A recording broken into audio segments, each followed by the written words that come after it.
Le monde tel que vous le connaissez aura donc subi les conséquences d'une terrible fusion. Il aura disparu et sa forme devenue parfaite aura commencé une nouvelle détermination. Pardonnez-moi, nous n'avons plus le choix. Je ne veux pas finir aujourd'hui, je dois lancer le programme de renaissance. Présence détectée. Présence détectée.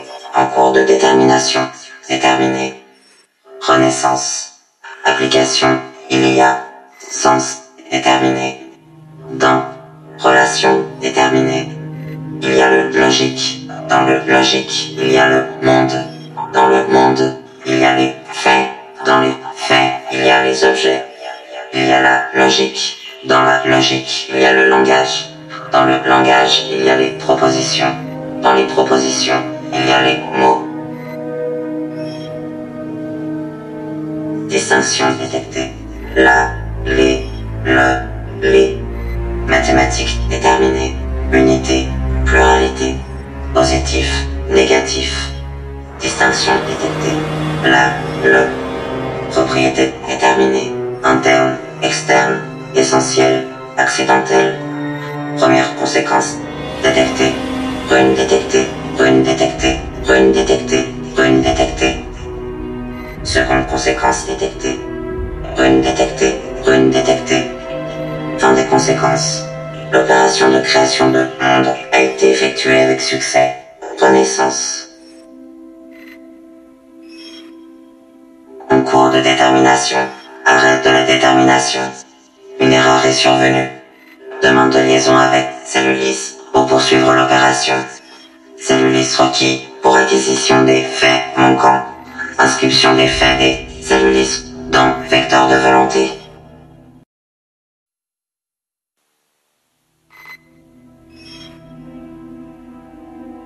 Inscription terminée avec succès. Première conséquence détectée. Rune vie détectée. Rune mort détectée. Rune création détectée. Rune néant détectée. Seconde conséquence détectée. Rune cosmo détectée. Rune chaos détectée. Présence détectée. Présence détectée en cours de détermination. Déterminé. Contresens. Application. Temps. Espace. Conception. Volonté. Vrai. Faux. Bon. Mauvais. Beau. Laid. Programme insensé. Distinction détectée. Infini. Conséquence détectée. Infini. Partition. Possible. Avertissement. Chargement des données relatives à l'univers de définition. Bien que la cellule ait été vaincue par Ignos, première impératrice de la Terre, et en dépit du fait qu'un millénaire se soit écoulé sur ces sombres heures, la Fédération du Système solaire, la FDSS, est à nouveau le théâtre d'un implacable affrontement, la guerre des immortels. Tout débuta sur Mars, en 520, lorsque les humains exhumèrent les tombeaux et les temples en ruine de la civilisation sétentrienne.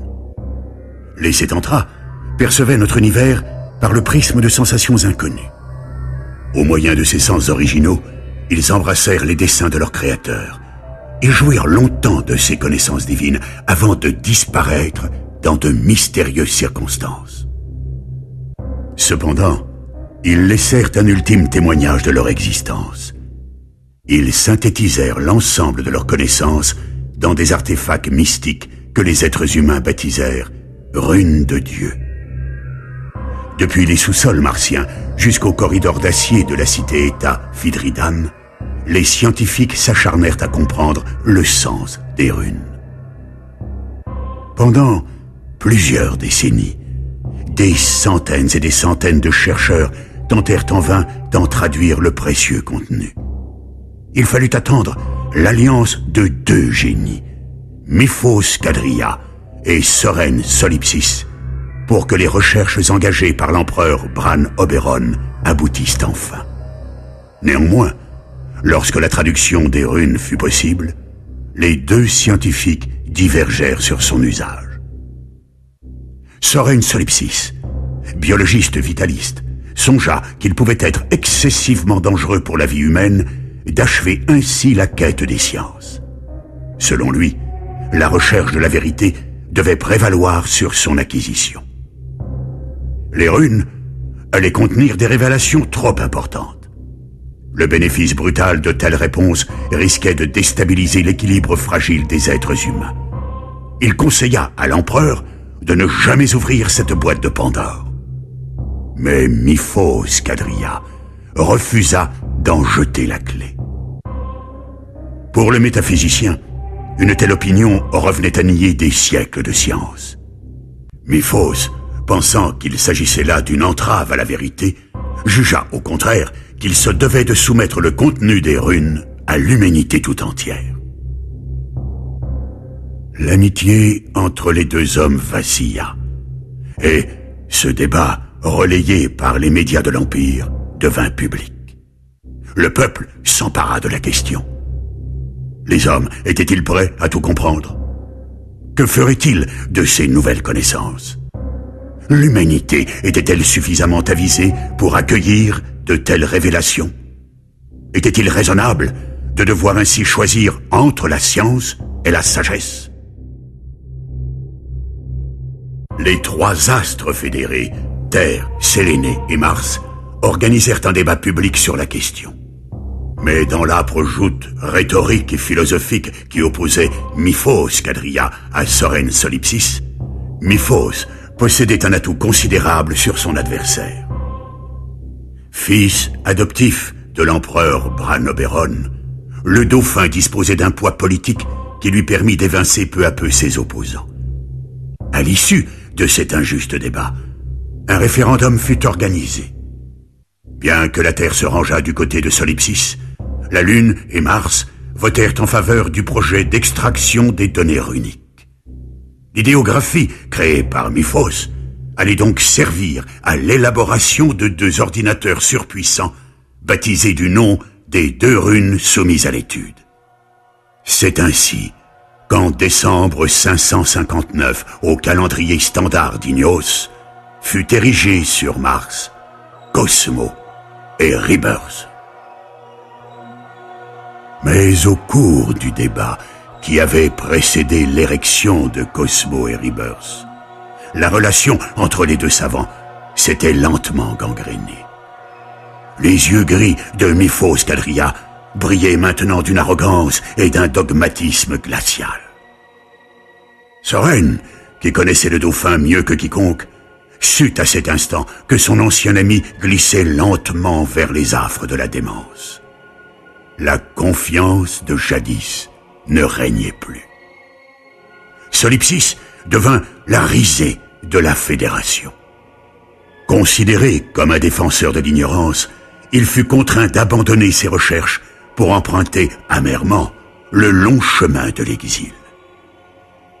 Avant de quitter Mars pour la solitude de sa retraite, Solipsis mit en garde une dernière fois l'empereur contre la soif de connaissance de son fils. Pendant ce temps, Cosmo et Rebirth fournissaient leurs premiers résultats. Les richesses stupéfiantes des données runiques semblaient aller dans le sens de la pensée de Miphos. Grâce aux machines martiennes, l'humanité assista à la création de l'univers, à l'agonie des étoiles massives, à la naissance de la Terre.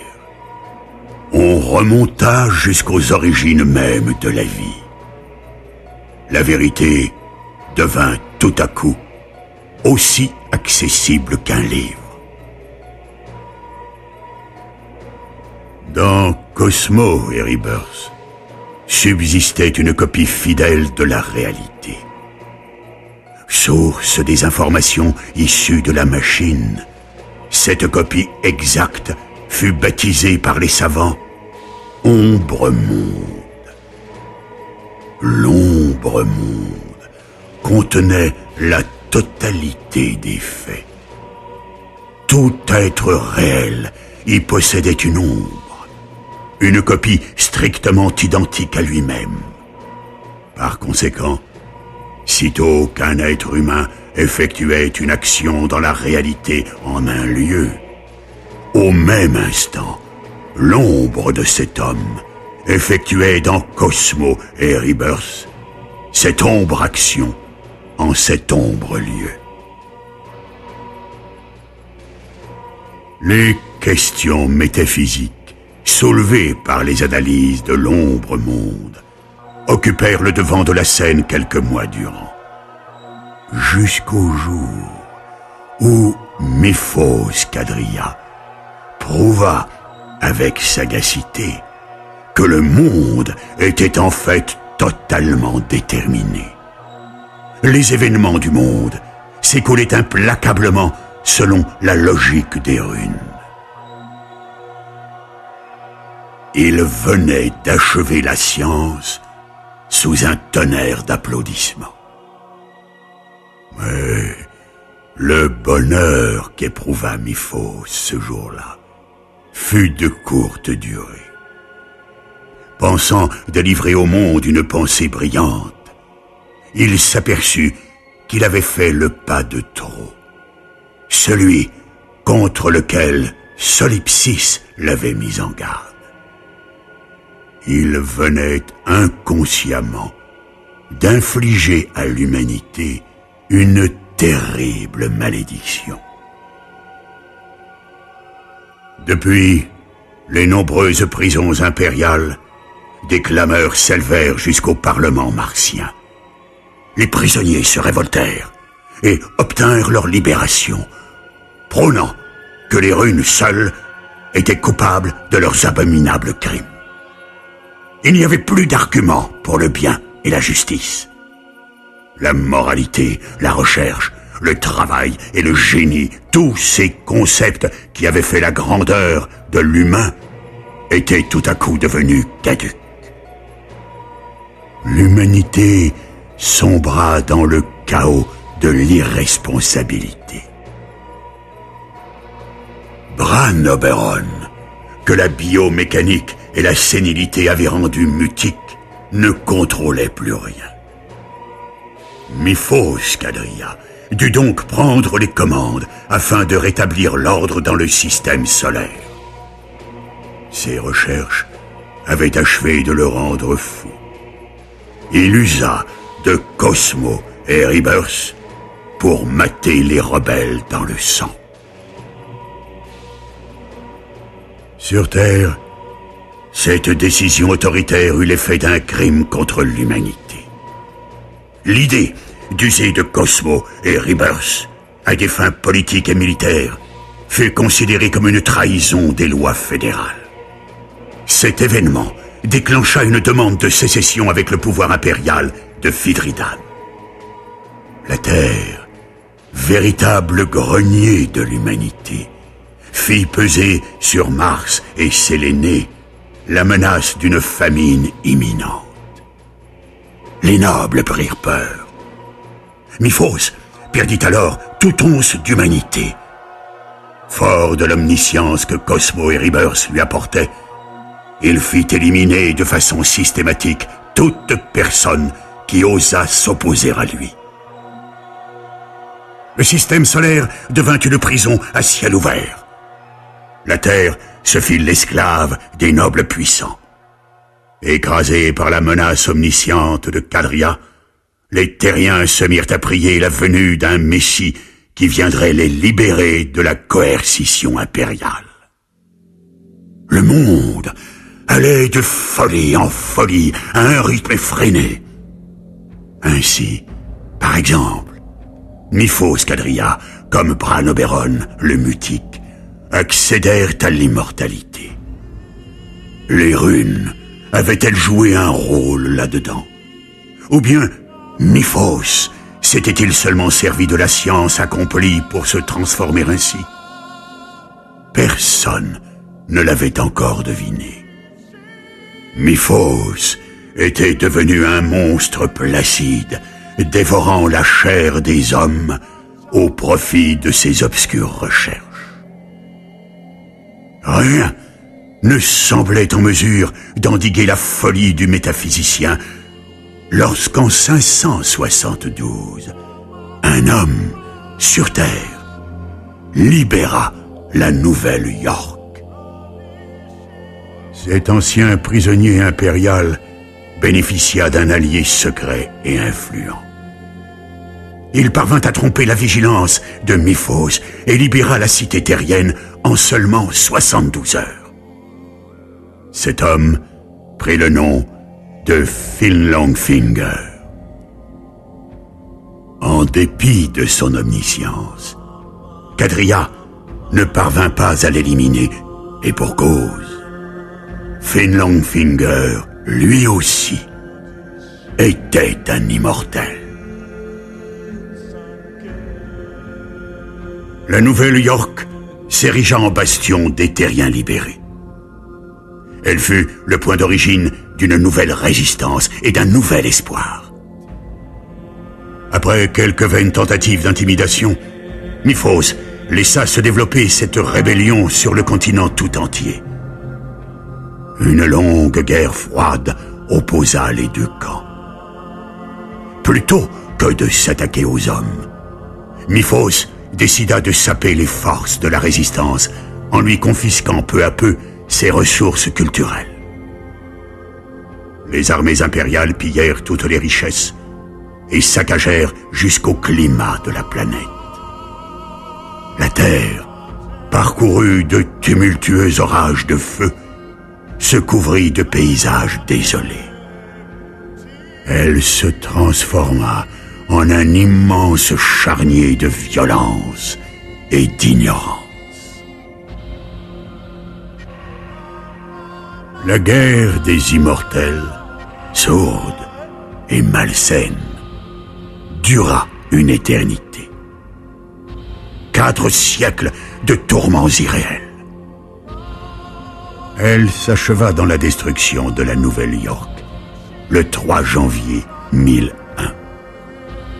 Cette nuit-là, les troupes impériales de Miphos étaient accompagnées d'humanoïdes effrayants, parcourus par de la foudre bleue. L'un de ces humanoïdes parvint à terrasser l'immortel de la résistance. Cependant, lorsque la poussière retomba autour du cadavre de Finlongfinger, son visage affichait un sourire apaisé. La diversion avait fonctionné. À 1000 milles de la Nouvelle-York, plusieurs sous-marins de réfugiés résistants gagnaient déjà le pôle sud. Le général Gladius Sword obéissait aux ordres de Finlongfinger. Il se dirigeait à contre-cœur vers cette étrange destination. L'ombre monde risquait à tout moment de l'y trahir, et pourtant, Gladius ne songeait qu'au dernier ordre du président. Avant de se sacrifier, Finlongfinger avait fait parvenir au Conseil de la Résistance une liste d'enfants, tous nés le même jour, le 14 décembre 996. Il avait insisté pour que tous ces orphelins soient sauvés du désastre imminent. Âgés seulement de 5 années, ces fils de l'armée des ombres erraient dans les couloirs du submersible. Pourquoi Finlongfinger avait-il donné des ordres si singuliers? Lorsqu'ils arrivèrent au terme de ce long voyage, les résistants empruntèrent un tunnel qui les guida sous la banquise australe. En ces lieux, ils découvrirent une cité troglodyte déserte, plongée dans le silence d'une attente sereine. C'est ici, à la base du pôle sud, que les attendait l'allié secret de Finlongfinger, la première victime de Miphos Quadria, Soren Solipsis. Après ses recherches sur les runes, comme son ancien confrère, il constata avec résignation sa propre immortalité. Il profita de sa longue retraite pour élaborer un plan visant à libérer les humains de la tyrannie de Miphos Quadria et de ses runes infernales. Ce projet reposait sur les enfants que le Conseil venait d'emmener avec lui. Solipsis expliqua que l'existence de ces humains n'avait jamais été prise en compte par l'ombre monde. Ils semblaient être des bugs de Cosmo et Rebirth. Miphos ne connaissait aucune des conséquences de leurs actes. Par effet papillon, les runes n'anticipaient aucune des actions faites par eux et pour eux depuis leur naissance.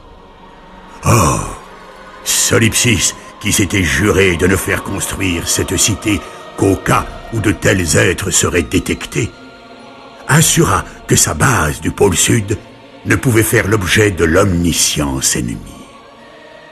Officiellement, Miphos savourait sa victoire sur la résistance terrienne. Pour Cosmo et Rebirth, la résistance s'était éteinte à la Nouvelle-York. Les ombres des cadavres résistants gisaient au sol de l'ombre terre, mais dans la pénombre de la terre authentique s'épanouissait en secret une liberté dont les runes ignoraient jusqu'à l'existence. La vôtre. Vous êtes la liberté. La lutte contre Sens est à son commencement et nul ne peut encore prédire qui en émergera victorieux.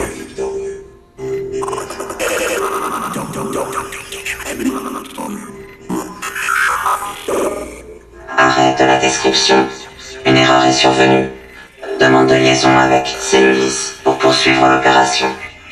Cellulis requis pour acquisition des faits manquant des simulacres. Choix possible parmi les bugs uniquement. Conséquences détectées.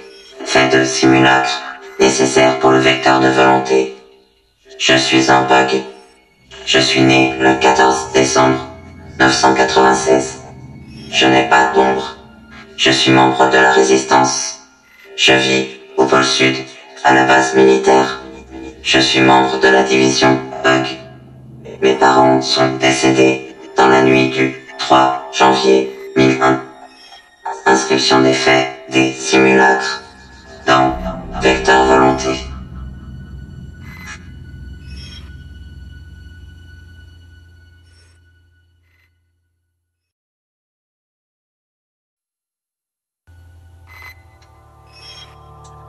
Inscription terminée avec succès. Miroir simulacre déterminé. Monde en cours de détermination. Première conséquence. Épreuve 1 détectée.